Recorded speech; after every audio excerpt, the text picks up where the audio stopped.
Hello everyone welcome back to my YouTube channel and વાગ્યા છે અત્યારે સાંજના 5 વાગી રહ્યા છે અને અત્યારે મેં ડાયરેક્ટલી વ્લોગ શૂટ કરી રહી છું જ્યારે બહાર જઈ રહી છું ત્યારે કેમ કે સવારથી લઈને સાંજ સુધી વ્લોગ શૂટ કરવાનો કોઈ ટાઈમ જ નથી મળતો. સવારથી લઈ સાંજ સુધી એડિટિંગ આખો દિવસ મારું એ જ કામ રહે છે. એટલા માટે ટાઈમ તો કોઈ રહેતો નથી, તો એટલા માટે મેં સાંજે અત્યારે બહાર જઈ રહી છું ત્યારે મેં વ્લોગ શૂટ કરી રહી છું. અને ક્યાં જઈ રહી છું એ તો તમને ઓલરેડી થંબનેલ જોઈને ખ્યાલ આવી જ ગયો છે. તો ફાઇનલી ચલો અત્યારે મેં પણ પહોંચી ગઈ છું ત્રંબકેશ્વર મહાદેવના દર્શન કરવા માટે. અત્યારે ઓલરેડી શ્રાવણ મહિનો ચાલી રહ્યો છે, તો મને થયું આજે મેં બહુ બોરિંગ સવારથી એડિટિંગ કરતી હતી, તો મેં બી છે આંખો બી દુખતી હતી, માથું બી દુખી રહ્યું હતું. તો મને લાગ્યું કે થોડી નેચરલ જગ્યા હોય ને, કુદરતી, ત્યાં જઈએ. આ છે ત્રંબકેશ્વર મહાદેવ. અહીંયા ત્રિવેણી ઘાટ પણ આવેલો છે. સો ચલો જઈશું અંદર અને દર્શન કરીશું મહાદેવના. અહીંયા બધું નેચરલ દેખાય છે, કુદરતી. મને આ જગ્યાની ખબર ન હતી. રાજકોટમાં જ રહીએ છીએ તો નજીકમાં છે, તો બી નહોતો ખ્યાલ. પણ ગૂગલમાં સર્ચ કર્યું કે નજીકમાં મહાદેવનું મોટું મંદિર ક્યાં આવેલું છે. અહીંયા આવીને જોયું તો ખબર પડી કે અહીંયા મંદિરનું રિનોવેશન કામ ચાલે છે, યા ફિર પહેલાંથી નવું બની રહ્યું છે, એવું કંઈ છે. બટ કોઈ નહીં, ચલો જે બી મંદિર છે, જેટલા બી ભગવાન છે, બધાના દર્શન કરીશું અને આશીર્વાદ લઈશું, કેમ કે શ્રાવણ મહિનો છે. તો મેં તો પહેલાં અહીંયા આવી ગઈ અને અહીંયા રામ લક્ષ્મણ જાનકી અને માતાજીનું પણ કંઈ મંદિર હતું, ત્યાં પણ દર્શન કર્યા. અને અહીંયાની જગ્યા એટલી સરસ છે કે પોઝિટિવિટી બહુ જ વધારે છે અહીંયા. એક વસ્તુ મેં એ નોટિસ કરી છે. અને ખાસ કરીને કુદરતી ચારે તરફ દેખાય છે નજારો બધી જગ્યાએ, અને મને તો નેચરલ વસ્તુ વધારે ગમે છે. અને અહીંયા મંદિર અંદર ભોળાનાથ છે. મને દર્શન કર્યા વગર જવું નથી, દર્શન કરવા મારે જવું જ છે. બટ બહાર બોર્ડ માર્યો છે કે અંદર કોઈએ જવું નહીં, તો પણ ચલો ટ્રાય કરું છું. ફાઇનલી મે બી અંદર જઈને દર્શન કરી શકું.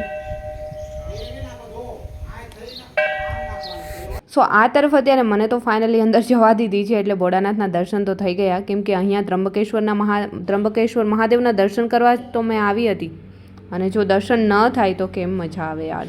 અને શ્રાવણ મહિનો ચાલે છે. અહીંયા વચ્ચે મને મળી ગયા છે ઘેટા બકરાઓ. અને અહીંયા મેં આ સાઈડ જોવા આવી હતી કે કંઈ દેખાય છે, તો અહીંયા શું છે. બટ અહીંયા તો કૈલાસ ધામ આવેલું છે, મતલબ કોઈ એક્સપાયર્ડ થઈ જાય એટલે એમને સમાધિ આપતા હશે, એમના માટે બનાવેલું છે. તો ત્યાં મેં અંદર ન ગઈ. અને ચલો ડાયરેક્ટલી હવે જઈશું અહીંયા ઘાટ પર. ત્રિવેણી ઘાટ આ જ છે, તો જઈને જોઈશું ત્યાં કેવું છે. અને ખરેખર અહીંયા એટલી સુંદર જગ્યા છે, મને તો બહુ જ વધારે મજા આવે છે બી સરસ. અને મેં અહીંયા વોઇસ છે, કોઈ પણ વ્લોગ શૂટ કરું છું એમને મેં પાછળથી જ વોઇસ ઓવર કરું છું. એમની જોડે ક્યારે નથી કરી શકતી, કેમ કે અહીંયા બહુ બધો અવાજ આવતો હોય છે, એટલે ડીનોઇસ ન થઈ શકે. એપ્લિકેશન કોઈ એટલી છે એમની અંદર થઈ નથી શકતું. તો મેં બી છે આજે એક માઇક મગાવ્યું હતું. એ માઇક મારી જોડે જ છે, તો આમનું બી મેં અહીંયા જ છે ટેસ્ટિંગ કરવાની છું. કેમ કે અહીંયા બાજુમાં ધોધ પડે છે, તો એમનો બહુ વધારે વોઇસ આવે છે, તો ખ્યાલ આવે કે મારા માઇકની અંદર કેટલું ડીનોઇસ થાય છે. તો આજે જ એમનું પાર્સલ આવ્યું છે, તો એ બી મેં અહીંયા ચેક કરીશ. પણ અહીંયા જગ્યા ખરેખર ખૂબ જ સરસ છે. આટલી સરસ જગ્યા છે એ તો મને ખ્યાલ નહોતી. આમનું નામ શું છે, ચલો કમેન્ટ સેક્શનમાં કમેન્ટ્સ કરીને જણાવો તો. અને આ ઘાટ તમે જોઈ શકો છો. અને અહીંયા બહુ જ દૂર આ ગાયો જાતી હતી, તો મારો ફોન પણ નવો જ છે, ઓપ્પો Reno14, જે હમણાં જ લોન્ચ થયો છે, એ જ મેં લીધો છે. તો મેં બી એ ચેક કરી લીધો, અને એનું ઝૂમેક્સ એટલું સરસ છે. આટલા દૂરથી પણ એટલા સરસ દેખાય છે જ્યારે ઝૂમ કરીએ ત્યારે. તમે જોઈ શકો છો કેટલી દૂર ગાયો જતી હતી, અને પેલા અંકલ પણ ક્લિયરિટી જોરદાર છે. અને ઝૂમ કરીએ તો બી ગમે એટલું દૂર હોય, બટ એટલું સરસ ક્લીન આવે છે.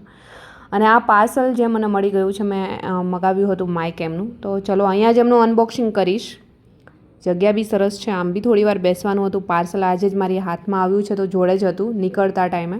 તો મને લાગ્યું ચલો અહીંયા જ અનબોક્સિંગ કરીને આ જગ્યા પર ચેક કરીએ છીએ કે અહીંયા ધોધ પડે છે પાછળ, તો ડીનોઇસ કેટલું થાય છે અને વોઇસ કેવો આવે છે. તો માઇક જોતાં તો ઓલરેડી સરસ લાગે છે, અને મેં ડબલવાળું માઇક મગાવ્યું છે, સિંગલ નથી મગાવ્યું. મને લાગ્યું ક્યારે એ રીતે શૂટ કરવાનું થાય કે સામેવાળા વ્યક્તિને મારે આપવું પડે, તો ડાયરેક્ટલી મેં એમને એક આપી શકું. એકમાં બંનેને કવરઅપ કરવું એમના કરતાં ડબલ માઇક મેં પહેલાંથી જ મગાવી રહી છું, તો ડબલ જ મગાવું, જેથી કરીને મને સારી રીતે યુઝફુલ બી થાય. તો એટલા માટે મેં છે ને આ ડબલ માઇક મગાવ્યા છે, તમે જોઈ શકો છો. એન્ડ આમનો વોઇસ છે એ બી હમણાં મેં ચેક અહીંયા જ કરવાની છું કે વોઇસ કેવો આવી રહ્યો છે આમની અંદર. ઓલરેડી જોતાં તો સારા લાગે છે, અને હમણાં જ બહુ ટૂંક સમયમાં આ છે. પહેલાં તો આ માઇક કયું છે એ મેં જણાવી દઉં તમને. ગ્રેનારોનું માઇક છે, અને એમના રિવ્યૂ મેં બહુ બધા જોયા હતા, અલગ અલગ ગ્રેનારોમાં પણ અલગ અલગ માઇક આવે છે. તો મને સૌથી વધારે રિવ્યૂ આમના સારા લાગ્યા કેમ કે આમાં છે ડિસ્ટન્સ છે વધારે કવર કરે છે. ગમે એટલા દૂર રહીને તમે શૂટ કરો છો તો પણ આમાં વોઇસ છે કવર થાય છે. અને ખાસ કરીને આમાં ડી નોઇસ વધારે થાય છે, એમના માટે મેં લીધું છે. મારે તો જરૂરિયાત એમના માટે જ હતી.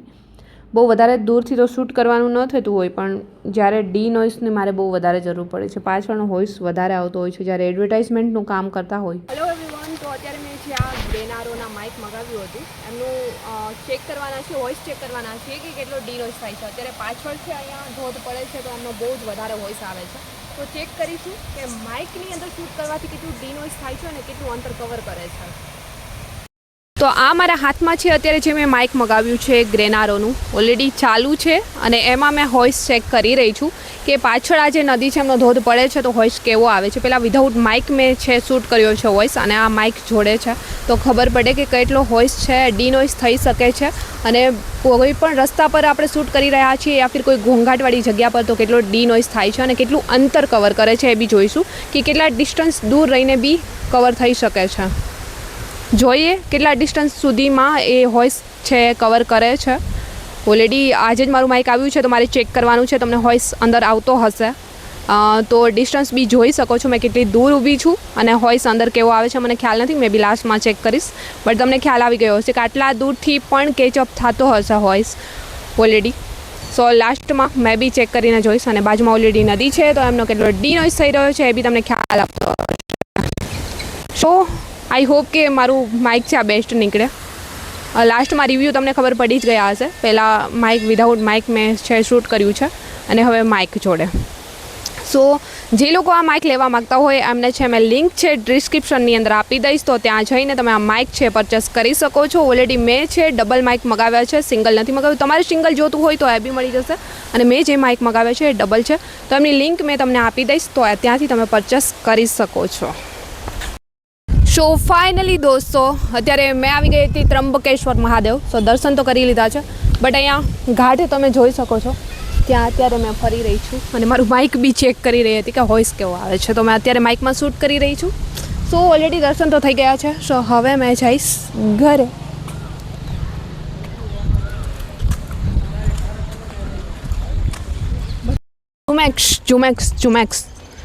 ઝુમેક્સ આ છે મારા ફોનનું ઝુમેક્સ. કેટલું ઝૂમ થાય છે તમે જોઈ શકો છો. ફોન બી બેસ્ટ આવી ગયો છે ને હવે તો માઇક બી બેસ્ટ, તો હવે મારા બ્લોગ બી બેસ્ટ જ આવશે. આ તમે જોઈ શકો છો કેટલું ઝુમેક્સ થાય છે. ફાઇનલી દોસ્તો દર્શન તો મેં કરી લીધા છે અને હવે જઈશું ઘર પર. અને અહીંયા આવેલો છે આ ત્રિવેણી ઘાટ, ઓલરેડી મારા નામથી જ છે. તમને લાગશે તમારું નામ તો ત્રિષા છે, પણ પપ્પાએ મારું નામ શર્ટીમાં લખાવ્યું છે ત્રિવેણી અને કહે છે ત્રિષા.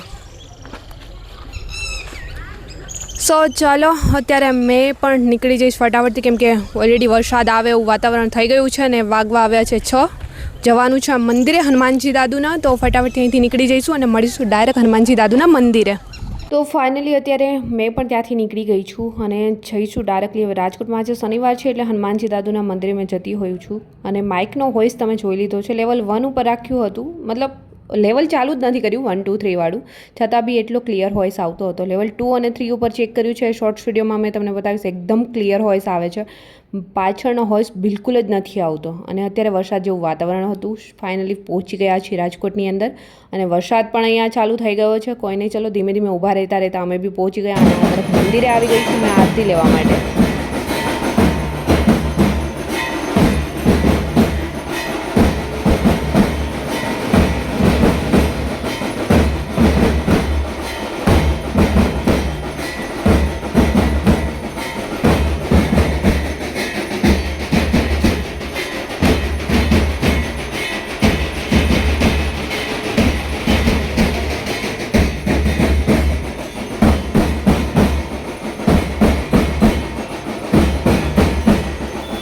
અહીંયા આરતી લઈને અત્યારે પ્રસાદી ચાલુ હોય છે. મંગળવારે અને શનિવારે પ્રસાદી આપવામાં આવે છે. તો મેં પણ પ્રસાદી લઈ ત્યાંથી નીકળી ગઈ અને આવી ગઈ છું અત્યારે રિલાયન્સ મોલ મારી ફ્રેન્ડને મળવા માટે. આ તરફ મારી ફ્રેન્ડ આજે ઘણા દિવસને પણ વર્ષ પછી મને મળી છે એમ એવું કહી શકે.